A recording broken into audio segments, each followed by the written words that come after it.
people are dead after a fire at a western North Carolina mill. Officials say it happened around 5 this morning at the Evergreen packaging mill in Canton. Our Taggart Hauk has been following this throughout the day. He's live outside the mill now. And Taggart, the people who died we're hearing were contractors. Well, good evening, Nigel. We're working to learn more about what exactly their roles were here at the mill, but we do know that responders from across the county this morning flocked to get these flames out. Viewer video this morning shows flames from a mill in Canton. Sky 4 shows crews on the ground at the Evergreen packaging mill. Haywood County Emergency Management says the flames were under control by about 8 o'clock this morning. Mill manager Wally McDonald said the fire started in a tank that was being repaired as part of a maintenance outage in the mill's process wing. In a statement, he said, in part, "It is with great sadness that we confirm 2 contractors involved in the tank repairs died as a result of the fire. Their families have been notified and have our deepest sympathy and support during this very difficult time." Welcome to In Pursuit of Truth. This is your host, Sir Patrick Mack. We're back once again, and I got a few things I want to talk at you about today, so that's exactly what I'm going to do. Just try to stop me. Yeah, that's what I thought. So here's what I need from you, Patriot. Coffee warmed up, ready to go, or whatever you're drinking. Hamstrings warmed up, limber, ready to go. Maybe you got a little group in the room. Maybe it's a family thing. Maybe it's your loved one, your friends, or whatever. Maybe you guys could do a little group stretch. A little group stretch. Maybe one of these days I'll release a video, an exercise video. Sir Patrick Max, 5 minutes to flexible hamstrings. Maybe I'll do that one of these days. Who knows? Fist bump please to your neighbor after you finish with that, and let's get ready to go. Let's get ready to go.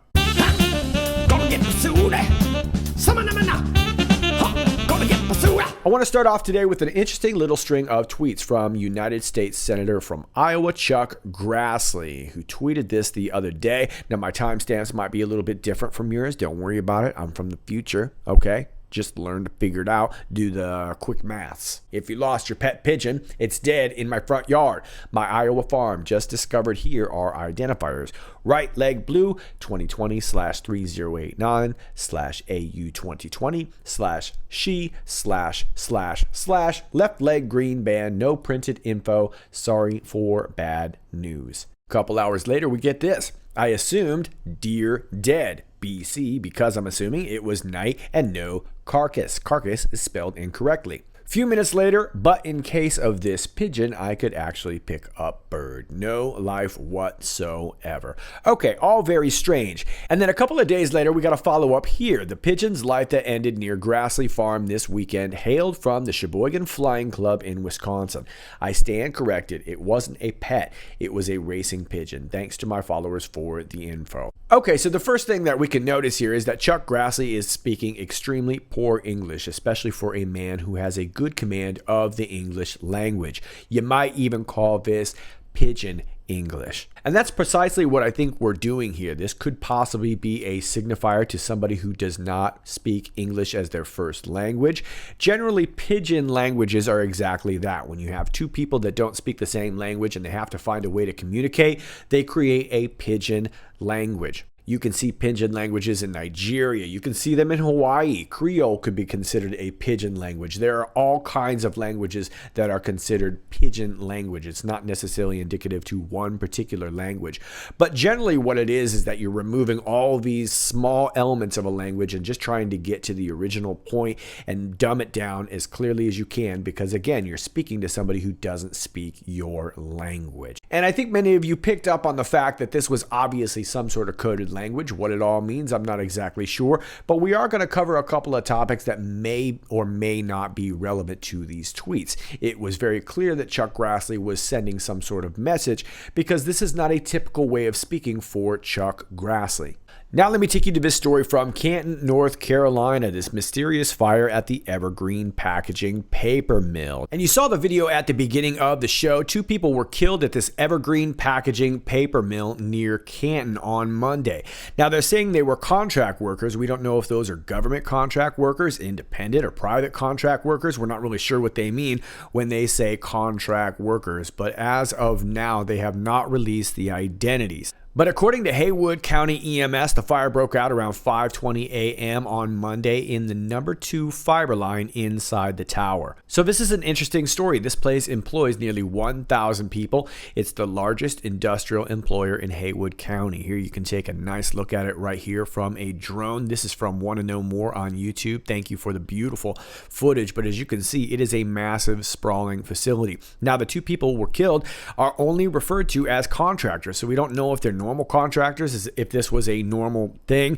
I'm sure they have outside contractors coming in and out, but it's hard to know unless we really get any kind of report on their identity. But it seems like right after this fire, everybody moved right off this story. North Carolina is a key location right now. POTUS was just in North Carolina giving a rally. Here are a couple of pictures from his tweet showing a very successful rally and a very cool backdrop with Air Force One.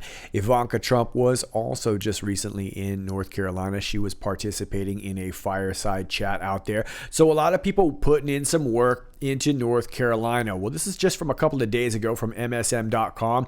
A steady flow of voters came through the Buncombe County Board of Elections parking lot on Monday, most dropping off their absentee ballots. Like so many, Marilyn Ball is voting absentee for the first time ever. It's all laid out for you, explains Ball. I had a sample ballot first, so I was able to compare and contrast, and then I filled it out, had a witness, and now I'm here dropping it off. But for many voters, it's not that simple. 2% of the absentee ballots statewide have been denied. Buncombe County Board of Elections Director Corinne Duncan says most of the rejections are simple oversights, like people not filling out complete signatures and addresses. Every voter needs a witness, so they need to make sure that the witness is signing and that they are providing their full address, says Duncan. She adds, any voter needing assistance must get a signature and address from that person who helps them. She encourages all voters to go over the directions that come with the absentee ballot. On the inside, there's a nice little review checklist for you that reminds you to sign, get your witness, their signature, and address, says Duncan. Make sure you put postage on it if you're returning by mail, and make sure you return by the deadline. Okay, very curious. So I got curious as to what you actually need to do in North Carolina to vote. Ran across this little video. Check it out. Before you can vote in North Carolina, you've got to be registered.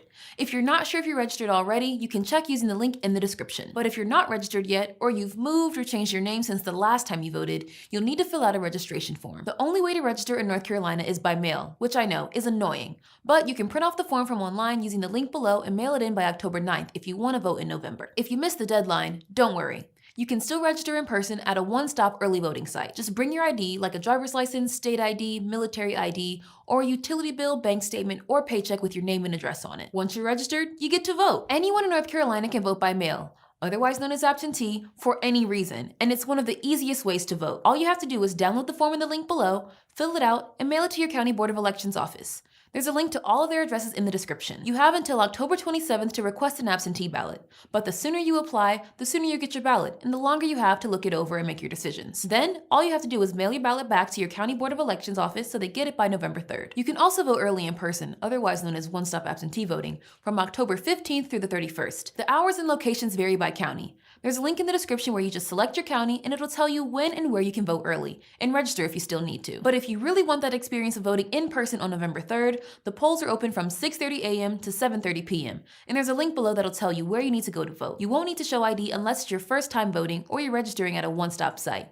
So if that's you, just make sure you bring one of the forms of ID I mentioned earlier. You can also go to your county's Board of Elections website to look at a sample ballot that tells you everything you'll be able to vote for in your county. You don't have to vote for everything on the ballot. You're allowed to leave things blank if you want to. But your local elections are really important, so it's worth checking out what's on there ahead of time. You can even print it out and bring it to the polls with you so you remember how you want to vote. One last thing.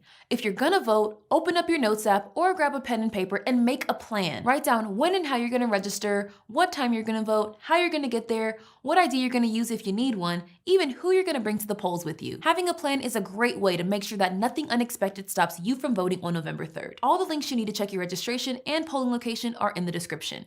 Thanks for voting. How to Vote in Every State is produced by Complexly in partnership with the MediaWise Voter Project, which is led by the Poynter Institute and supported by Facebook. Okay, so there's a quick crash course on voting in North Carolina. I wanted to share with you that particular video for a couple of reasons. Number one, I came across it in my own research in the compiling of this video, and I wanted to educate myself. I wasn't too clear on how it was going down in North Carolina. It can be different from state to state. And like I mentioned, this is a key battleground state. And Joe Biden, actually at the time of making this video, was just recently there himself. So this was a big deal, and I wanted to know a little bit more. So I came across this video, and I thought it was at least fairly clear on the basics, but you'll note at the very end, she mentioned that the group was sponsored by MediaWise and Facebook. Well, what is this MediaWise, you may ask? And I'm glad you did. We're going to veer off topic just a little bit, but it is relevant. MediaWise is a groundbreaking digital literacy project that engages with teenagers both online and in school. The mission of the project is to teach 1 million teenagers, half from underserved communities. See where we're about to go with this? How to sort fact from fiction on the internet by 2020. While teens are generally regarded as digitally savvy, research from our partners at Stanford History Education Group, remember that name, shows that the vast majority of teenagers have trouble navigating digital information, whether it's viral hoaxes on Instagram, misinformation campaigns on Facebook, or sponsored content on news websites. MediaWise addresses these issues with new curriculum to be deployed in fall of 2019. In-person events at schools nationwide and fact-checking content. Okay, so that's what they're doing. These guys are quote-unquote fact checkers. Now, this is why I wanted you to remember the name. The primary way MediaWise will reach 1 million teens is through middle school. So they're teaching politics to kids in middle school. You see where this is going, right? And high school curriculum designed by the Stanford History Education Group.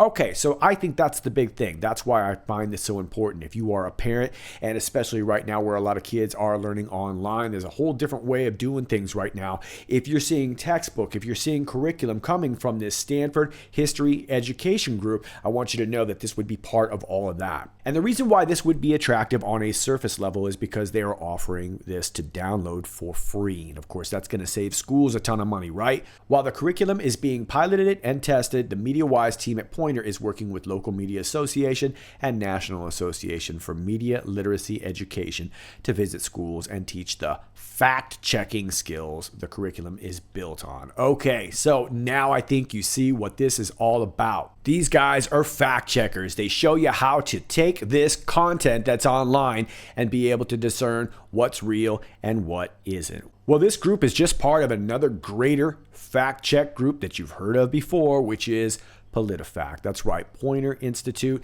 and PolitiFact go hand in hand. And this MediaWise works with all these groups, Google. And of course, the important one that I really want parents to remember is the Stanford History Education Group. So these are important to remember. And I imagine that you can probably guess where a lot of the funding for a group like this is coming from. Well, let me name you off the all-stars: Andrew W. Mellon Foundation, Annie E. Casey Foundation, Charles Koch Foundation, Democracy Fund, Facebook, Google News Initiative, Lumina Foundation, MacArthur Foundation, McClatchy Foundation, National Endowment for Democracy, Open Society Foundations. That's right, ladies and gentlemen. Soros has got his finger in this pie too. And these people are educating people on how to vote state by state by state. Tides Foundation is also in there. So I think you see what's up with this group. Couple more to point out: ESPN, NPR, Washington Post, USA Today, Newsweek, Voice of America. Fact checky. So like I said, slightly off topic, but it's really important to point out this Stanford History Education Group as well as this group MediaWise, because they are deeply entrenched in our educational system. Along with MediaWise, Stanford History Education Group works with the Library of Congress, the Robert McCormick Foundation, but the one I wanted to point out was the Bill and Melinda Gates Foundation. That's right, boys and girls, Bill Gates is also a historian, and that shouldn't surprise you because he's obsessed with data. Funded by the Bill and Melinda Gates Foundation, the Historical Thinking for the 21st Century project compared new history assessments with traditional tests. Listen to that again. New history assessments. New history assessment. New history assessments. A series of Validity studies explored students' thinking in real time as students work through new assessments alongside familiar multiple choice tests. That sounds like recasting the textbook. That's another one of their projects. Investigating historical consciousness, historical sense-making project. How about this one? Can sacred and academic history dwell together? Or fraught history, where we reteach the Holocaust, global perspectives. I think you see what's up. Woke curriculum. So now that we sort of know how to vote, I guess, in North Carolina, I'm still a little confused about the pre-absentee, even though I got to show up to get the pre-abs. I don't know. Then you get maybe one of the two that get sent to you, or you could just go in person on the day of. I don't know. If you get confused, maybe you could just ask LeBron James, and he could text you. Let's go back to the original story, which is our fire. And of course, North Carolina itself. This is a key battleground. Like I said, everybody just spent some time there. Here are a couple of highlights from the jammy jam that Biden had. Look at that. The crowd goes mild. I think that's DMX hosting that right there. No, I'm just kidding. It's not DMX. X is going to give it to you. And those are O's. They're all sitting in a bunch of O's. They're all black, by the way. The only white person is actually outside the circle. She's taking a picture on the left side right there. And just below her, that's Colin Kaepernick. He's like, this event is so dope, I have to kneel. No, I'm just kidding. It's not Colin Kaepernick. It's not DMX. And this event is not so dope. But it does look like Joe Biden's got kids in cages right there. There they are standing for the national anthem of Nike or whatever they do over there. And here we are now, Joe Biden sporting a pretty sweet suit. Don't hate on that electric blue. All right. A little bit of class. A little bit of class. Thank you for the warm welcome, Manitowoc. That's a metal band for those of you who don't know stuff. With the help of companies like Wisconsin Aluminum. I'm just kidding. It's a place in Wisconsin. The Wisconsin Aluminum Foundry. We're going to revitalize American manufacturing and make sure the future is made here in America. That sounds oddly familiar. That sounds oddly familiar. Okay, interesting. All these fires going on, and he's at a foundry. Trump War Room tweeted this the other day. Did Joe Biden dog whistle with the OK sign during his Wisconsin interview? Will Democrats demand an investigation? And there he is, giving an emphatic okay. I am okay. I am not great, but I am okay. Send help, please. But I'm okay. But also, please send help quickly. I'm okay. So what's going on in North Carolina? Lots going on in North Carolina. There is a curfew. Mayor Mary Ann Baldwin said it's going to run every night from 8 p.m. to 5 a.m. You've also got the National Guard available for any cities that request them. That was according to Governor Roy Cooper, who is another one of these Democrats. You've got Donald Trump tweeting on the 18th, just out. Some people in the great state of North Carolina have been sent 2 ballots.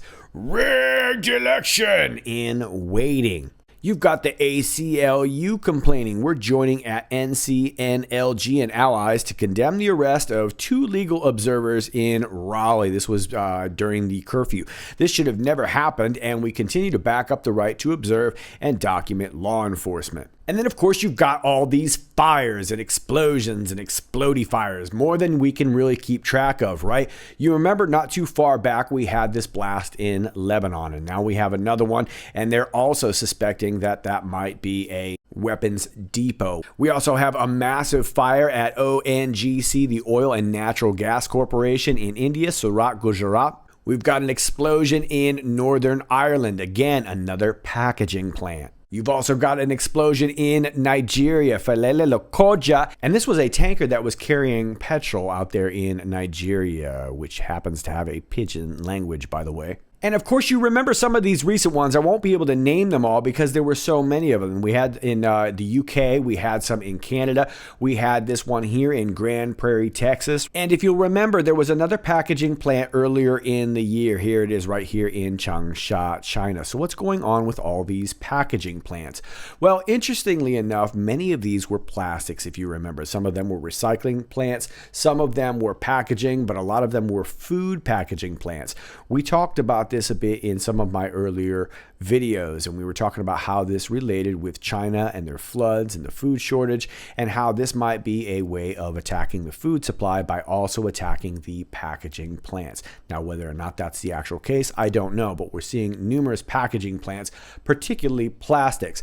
Now, I do want to point out that, of course, if recycling gets backed up, that can start a fire. And of course, historically over the years, packaging plants do catch fire. We've seen this 10 years ago, 5 years ago, 20 years ago. It's not necessarily uncommon, but we're seeing this at a rate almost what we would see in a year. We're starting to see what appears to be in a week. Evergreen packaging does deal with plastics, although this is a paper plant, which makes it very curious. Now, when we see the picture here, when the sun is out, we can see white smoke. But when you look at this video right here, it looks like it was possibly much, much worse, and it looks like it could have been black smoke. Now, I haven't seen a lot of definitive video, so if you're in the area, that might be a way of being able to tell what actually happened. But to me, it looked like this was a little bit different than what we saw later on. Definitely is curious, especially given the timing and given the fact that we've seen all these packaging plants go up in flames. Now, interestingly enough, I was looking through Evergreen packaging and I saw this Evergreen packaging. Now, this is in Richmond, Virginia, not North Carolina, but they operate primarily in plastic. SIC code 3089. And I just want to insert that in your craw that was one of the numbers that we saw in Chuck Grassley's tweet. And here you see the United States Department of Labor, Occupational Safety and Health Administration, which, by the way, of course, is investigating this fire. Description for 3089, plastic products, not elsewhere classified. But this mill isn't a plastic mill, this is a paper mill. Silly. They house 4 paper and paperboard machines, and they make packaging for liquid products like juice and stuff like that. And of course, they also make commercial paper. You know, ballots are printed on paper. Ballots are printed on paper. I'm not saying they print ballots. I'm just saying ballots can be printed on paper. They make paper. Ballots are paper. I'm not saying that they print ballots. I'm saying that they print paper. They don't print paper. They print on paper. They make paper and then you print on it. You can print ballots with paper if you want. I'm not saying that they do. Haywood County Emergency Medical Services is also not saying anything about the fire. They are referring all their questions to the town of Canton. And I have to say, it's a little bit strange that they haven't released any names as of yet, especially if these guys were just some victims that were trying to repair these tanks in a paper mill. Well, Evergreen packaging is a pretty big deal. They've got numerous locations in the country, around the world. In Korea, Taiwan, they only have one in China, which is in Shanghai, but they have 2 in Korea and 2 in Taiwan. They are a part of an even bigger group known as Pactiv USA, and they have 2 main locations. One is in Lake Forest, Illinois. The other one is in Richmond Hill, Ontario. And Pactiv has also been in the news rather recently. And when I mean recently, I mean this month. Pactiv Evergreen, a packaging maker that is preparing for an IPO, said it identified practices in a China unit that may have violated the Foreign Corrupt Practices Act, a U.S. anti-bribery law. This is from September 9th. Pactiv, in an amended prospectus filed Tuesday with the U.S. Securities and Exchange Commission, said its Evergreen packaging Shanghai business occasionally gave gift cards of relatively minor monetary values to Chinese regulators or employees of state-owned companies over several years. The Lake Forest, Illinois company added that the unit, part of its beverage merchandising segment, may have also violated the FCPA by hiring external consultants to interact with government regulators in China to avoid potential adverse action by those regulators. I wonder if they regulate fire. The amounts involved in each scenario are immaterial. I would disagree. Maybe it's a $5 gift card. Maybe it's a $500 gift card. Maybe it's a $5 million gift card. I don't know. Doesn't sound immaterial individually and in the aggregate, and we have initiated procedures to remediate such practices, including discontinuing the gift of giving cards and the engagement of any such consultants, the company said in its filing. Okay, well, it doesn't sound immaterial because they took it to the SEC. Now, to be fair, it was Pactiv that identified it. Pactiv said it identified the potential violations last month and reported them to the U.S. Justice Department and the SEC. Both agencies play a role in enforcing the FCPA. Pactiv said it would cooperate with the agencies and couldn't predict when their review would be finished or whether any penalties would be levied. Now check this part out from the Wall Street Journal. Some soon-to-be public companies might self-report and disclose possible infractions out of an abundance of caution. Others may do so in an effort to reduce possible fines or maximize their chances prosecutors will close an investigation without penalties for matters that might otherwise lead to an enforcement action, said Mr. Warnick, a former assistant chief of the fraud section of the Justice Department's criminal division. Okay, so Pactiv is currently known as Reynolds Group Holdings Limited, of course, and that's an even much bigger group and is a unit of Packaging Finance Limited, which is owned by New Zealand billionaire Graham Hart. The company, which is expected to change its name to Pactiv immediately before the IPO, will remain controlled by Packaging Finance. Packaging Finance Limited is expected to sell 41 million shares, between $18 and $21 a piece, in its planned IPO on the NASDAQ stock market. And they are planning to use that money to pay off some debt. They have about $653 million of cash to work with. So is there something more to these fires? Does it have something to do with maybe covering something up that might have to do with this filing with the SEC?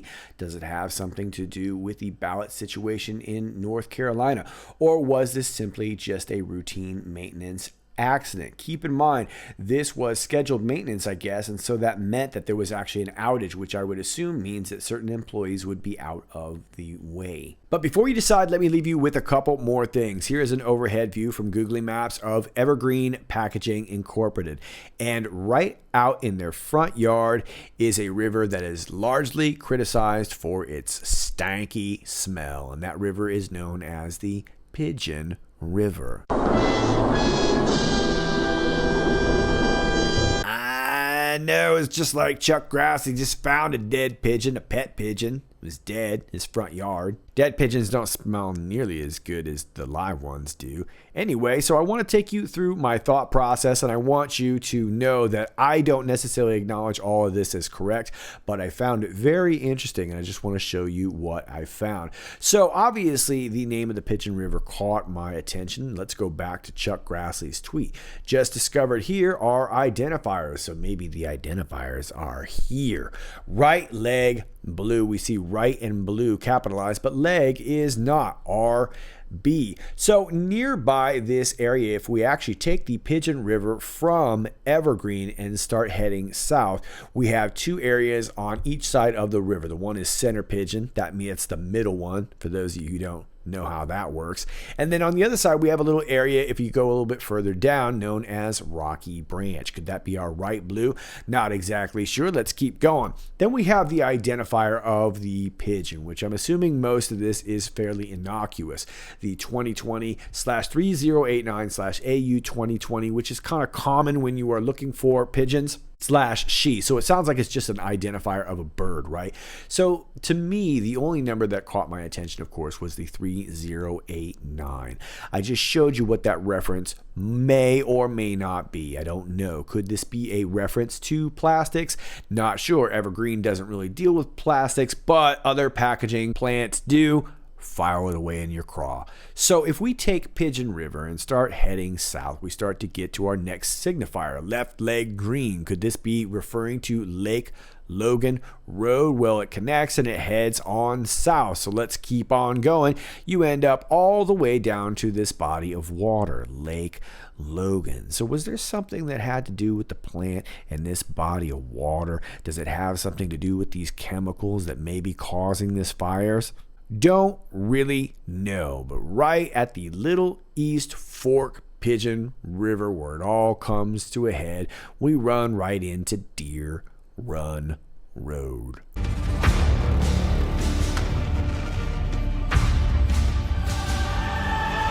I know, right? It was like Chuck Grassley assumed that the deer was dead because it was night and no carcass. So maybe if there was no carcass, maybe it's because the deer took off. You know, the deer ran. Deer Run Road. I don't think they can call it Deer Ran Road. That would have been maybe closer. I don't know. Deer Run Road. So there you go. I don't want to analyze this to death, but I couldn't help but find this compelling, especially because this is not Chuck Grassley's normal speaking pattern. Now, I do want to point out that back in 2012, he had a similar tweet. Fred and I hit a deer on Highway, which is spelled incorrectly, 136 south of Dyersville.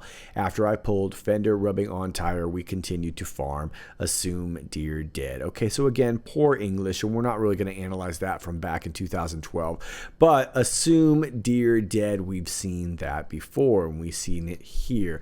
I assumed deer dead. BC, it was night and no carcass.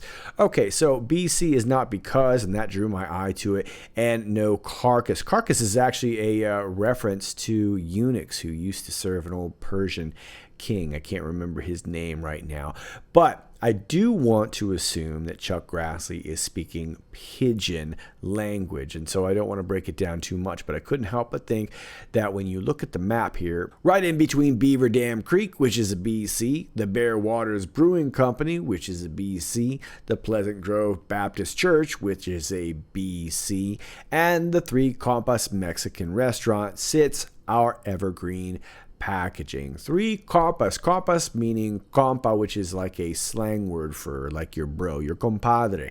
And it is an abbreviated word.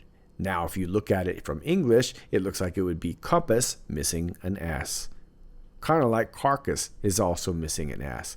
So there you have it. I don't want to analyze it further than that, but I can't help but think that there must be some sort of connection between these odd communications from Chuck Grassley and the odd circumstances surrounding this fire. But at the very least, I think we do all understand that something seems to be out of the ordinary with all these packaging fires. Now, I want to show you one more quick thing, but before I do, I want to turn you on to a couple of other videos that I've done in the past. First one being Detroit Evergreen from January 6th, and then another one on the 13th entitled Detroit Evergreen 2. These cover some other evergreen references. As we know, the references to the term evergreen are evergreen, and every time I do something in relation to evergreen, I get a lot of IPOT. Hey, did you know about Hillary Clinton's United States Secret Service name? Hey, how about the Evergreen shipping? How about the Evergreen Airlines that very well may have morphed into the Wheels Up Airlines? Yes, there's lots of references. Like I said, evergreen, and I can't help but think that all these knuckleheads